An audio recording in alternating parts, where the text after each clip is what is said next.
Hi there, Chris here with a quick little video for you all, just sharing my thoughts on the new Combat Patrol Aeldari rules. They've just released this on Warhammer Community. They are for free for everybody to download, and it has all of the factions that obviously have combat patrols, and I found this very, very interesting. I've already downloaded the Aeldari, Tau, and the Leagues of Votann. Very interesting, and yeah, the Fate Breakers.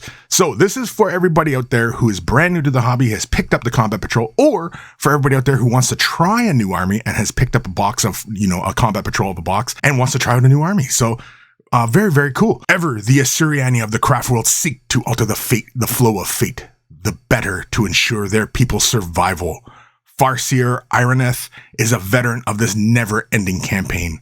She has fought countless battles across the galaxy to defect and neutralize threats, and understands that a swift and versatile war host is her best tool to ensuring her will is done. To this end, she leads a force that can strike fast and hard and can excel whether conducting close-range firefights or swift hit-and-run raids.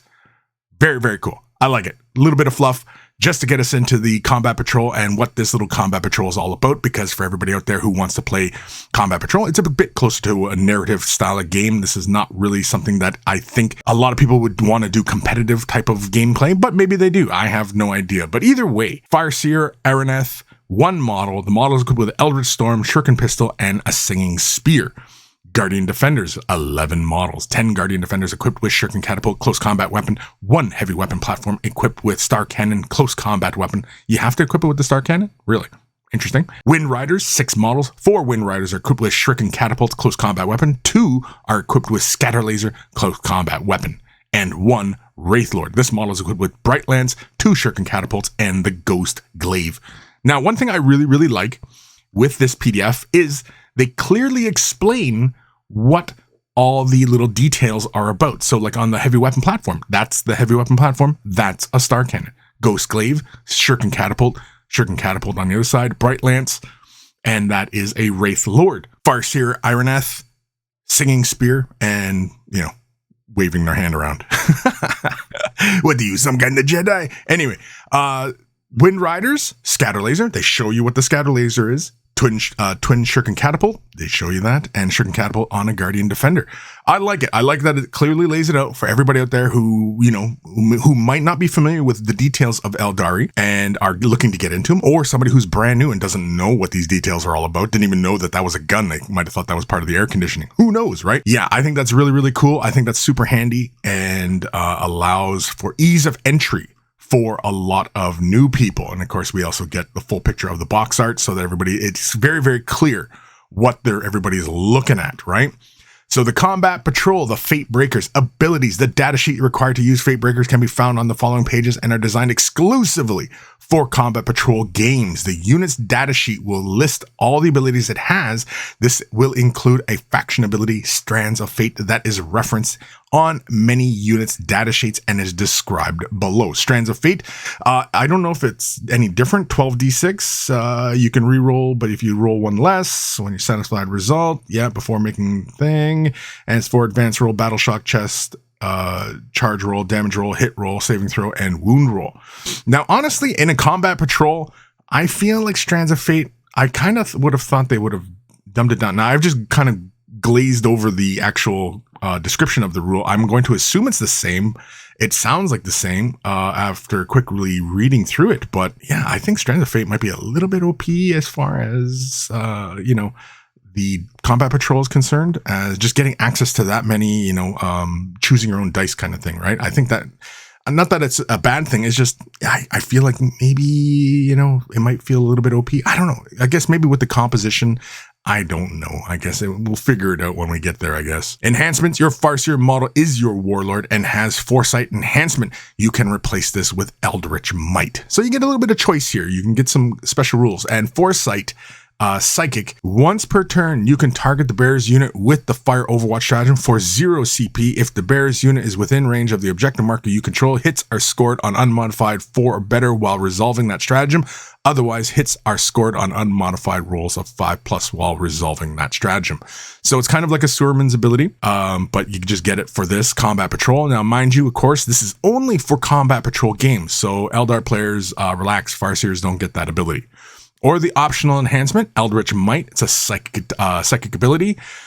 Each time the bearer makes a psychic attack, reroll a hit roll of 1, reroll a hit roll of 1, a wound roll of 1, and reroll a damage roll of 1. Pretty cool. So each time they make an attack, you can reroll the hit roll, reroll the wound roll, and reroll damage roll. So you can basically just reroll your dice. So that's basically what it's saying. You can just reroll your dice for the Farseer. I don't know. That's kind of hard to say, right? I mean, it's. I guess if you go for the Overwatch, if you're expecting a lot of charges, and you go with Eldritch Might, if you're looking to go on the more offensive attack, right? So really interesting. Very, very interesting. Secondary objectives. You will use the Ineffable Agenda secondary objective. You can replace this with the Greater Destiny. Pretty darn cool. Ineffable. At the end of your turn, you score 3 VP if you control 1 or more objective markers that are not within your deployment zone and you did not control at the start of the turn. That's pretty darn cool. The other optional secondary is the Greater Destiny. At the end of the battle, you score 10 victory points if 1 or more units from your army, excluding battle shocked units, are wholly within your opponent's deployment zone. If you're going on the offensive, yeah, you want to run that one. And if you're, looking to kind of hold the enemy back, you go with this one. Pretty darn cool. Stratagems. We get our own custom stratagems for combat patrols. You can use whip fast reactions, so it's 1 CP. When do you use it? Your opponent's shooting phase or fight phase, just after the enemy unit has selected its targets. The target of this stratagem is 1 Aeldari infantry or Aeldari mounted unit from your army that is selected as a target of 1 or more attacking units' attacks. The effect, until the end of the phase, each time an attack targets your unit, subtract 1 from the hit roll. Pretty darn cool. It's fast reactions, but it's for combat patrol. So yeah, pretty interesting. Storm of Shots. This feels like more like Blade Storm right off the hop. It's 1 CP in your shooting phase. Up to 2 Aeldari mounted units from your army or 1 Aeldari infantry unit from your army. Until the end of the phase, each time a model in one of those units makes an attack, add 1 to the hit. Pretty darn cool. Add 1 to the hit for either both your jet bike units or your infantry. That's pretty cool, actually. Zephyr Swift is 1 CP. At the end of your shooting phase, up to 2 Aeldari mounted units from your army that are not within engagement range of 1 or more enemy units, 1 Aeldari infantry unit from your army that is not within engagement range of 1 or more enemy units. The effect, each of those units can make a normal move up to 6 inches. Restrictions, until the end of the turn, those units are not eligible to declare a charge. Okay, Zephyr Swift. That's pretty interesting. Very, very cool. And then the Farseer. Now these data sheets all have combat patrol data sheet on the upper right corner of the sheet, so that you can only use this card when you're doing combat patrol games. So I think it's pretty straightforward. The profile looks pretty much the same. Movement 7, 6 save, 4 invulnerable, 4 wounds, 6 and 1 OC. Yeah. Eldritch Storm, Blast Psychic, 24 inches. Looks to be about the same. Shuriken Pistols looks about the same.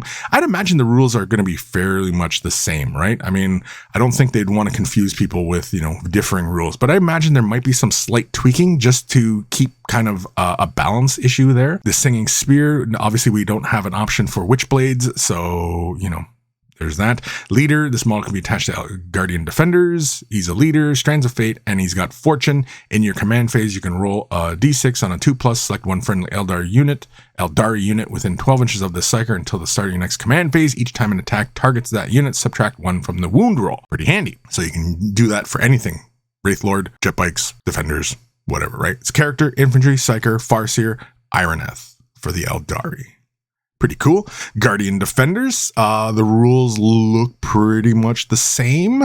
It's movement 7, toughness 3, 4 up save, 1 wound, 6 leadership, and 2 OC. The platform has a separate profile. Shuriken catapults is assault, 18 inches, 2 shots hitting on 3s, strength 4, -1, doing 1 damage. The star cannon. Yeah, see, they only list the star cannon, so you have to take the star cannon. Now, from what I understand, these sprues, they have all the weapons of the new weapons, of the new weapon profiles, right? So I'm kind of curious as to why they don't allow you to choose the weapon. But anyway, close combat weapon as well. Everything for the star cannon looks normal. Faction strands of fate. Defenders of fate. At the end of your command phase, for each objective marker you control that has 1 or more units from your army with this ability within range of it, roll d6 and add it to your fate dice pool, displaying the result you just rolled. Yep, pretty handy. I think the Guardian Defenders have that normally.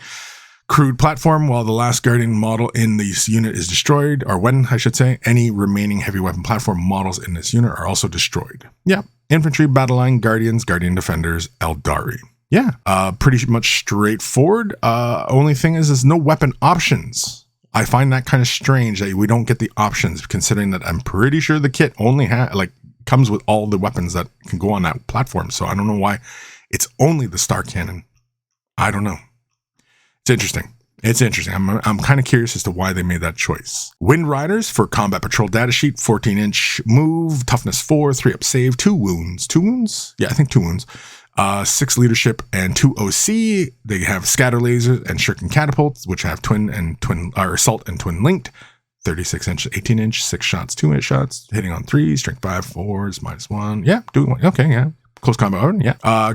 Patrol squads. At the start of the declare battle formation step, before any units have set up, this unit can be split into 2 units, each containing 3 models. If you do so, each of those units must contain 1 model equipped with a scatter laser. Each of those units must contain 1 model equipped with a scatter laser. That's interesting. So yeah, I mean, I guess they're assuming that you're going to build the box, build 2 scatter lasers, and the rest being shuriken catapults, and so I guess they're kind of telling you, like, you are just gonna assemble it this way, and this is how you're gonna play the game, right? It's not a big deal, because anybody who's brand new, they're probably gonna do it anyway because they want to get into the game and get some games in and everything like that. So yeah, I mean, it's not a big deal. Strands of Fate, swift demise. Each time a model in this unit makes a ranged attack that targets the closest enemy unit, reroll a hit roll of 1. If the target of that attack is within range of an objective marker your opponent controls, you can reroll hit roll instead. Handy. Pretty much the same thing for the regular units in just the normal 40k. Keywords: Mounted Fly, Wind Riders, keyword or faction keyword Aeldari. Yeah, that's pretty cool. Yeah, there's just no options. There's no options. The other thing that seems to be is that these cards do not have a back side to them. So I don't think these are going to get cards. It'd be kind of cool if these cards were included in the boxes. I think that would be really cool. Wraith Lord, movement 8, toughness 11, 2 up save, 10 wounds, leadership 6, OC 3. Bright Lance and catapults so you can't equip them with his flamers. So again, no options. You just got to take these straight up rules. Ghostglaive has the strike and sweep. Melee attacks, they look pretty much the same. We got to pick before abilities. Deadly Demise 1. So he does not have his other rules in Combat Patrol. This is the big difference. Yeah, because I mean, I'm pretty sure, I can't remember now actually what the Wraith Lord, his benefit was. If it was the minus damage or was that the Wraith Knight? Dang, I can't remember now. But either way, he loses his abilities because I think in a really, really small game like this, yeah, his ability would just be too overpowered, and yeah, it would make for a very boring game, and nobody would be having fun because you're walking around this monstrous dreadnought essentially that's going to beat up everybody, right? And he has the monster, walker, wraith construct, and wraith lord Aeldari keywords. Yeah, so really the wraith lord and the farce here are really the big differences, other than weapon options. There's no options, and in fact the options are picked for you. I find that very, very interesting. I like that they have their own little separate rules as far as what is can be taken. I like that we have the secondary objectives and the stratagems that are specific to the Combat Patrol. I think that is very interesting, as it gives you all of the flavor of a 40k game without bogging you down or overwhelming you with all the options. It's just, here we go. This is what you're going to take. This is what you're going to play. Here's the rules. go play. That's not bad. That's not bad, especially if you're brand new to the game. If you're a seasoned vet and you're picking up a combat patrol and you're looking just to start a new faction, yeah, you know, it can be a little bit, you know, I think a veteran player would most likely just pick whatever the heck they wanted to and just wouldn't bother, you know, with all the other options and stuff like that. I think, you know, they'll just do their own thing versus somebody who's brand new. They're like, yeah, what gun's good? I don't know. Wraithlord, should I put the Bright Lance on or should I go with the Star Cannon or, you know, Flamers over Shuriken? You know what I mean? Like all these options that can end up, you know, stymieing a player, a brand new player to all these options that are available. And, you know, it just takes all that out and you can just get to assembling your models, put them together. Cause yeah, even the picture shows the Bright Lance on the heavy weapon platform. I'm sure everybody out there is like, yeah, what about that big gun? The Wraithlord's got it and I see it on the platform. How come I can't have it with my unit? Why would you do that? You know? So yeah. Interesting. I'm definitely going to give the Votann and the Tau Empire one a looky-loo. I get the feeling that is going to be kind of a, you know, you just have the standard options. That's what you're going to roll and that's what you're going to roll with. And, you know, that's what you're going to just do, right? As opposed to a veteran. So yeah, very, very cool. Let me know what you guys think. Big thank you to my patrons who make these videos possible. If you're considering Patreon support, click the link in the description below. If you're watching this on YouTube, which you most likely are, there's also memberships as well. So feel free to click those. If you're not able to support monetarily, i.e. money, thumbing up the video, liking, following, subscribing, ringing the bell, all of that helps as well. All it takes a couple clicks of a button and you're helping me out a great deal. Huge thank you to everybody who takes the time to do that. Take care of your brushes. They'll take care of you and I will see you in the next video. And also let me know if you guys enjoy these kind of videos where I just kind of share my thoughts on these new releases, these rules. I mean, I'm a longtime Aeldari player and I'm all about the Aeldari and I just, you know, anything Aeldari I'm in because the faction really needs updates, but that's a different video. All right, I'll see you all later.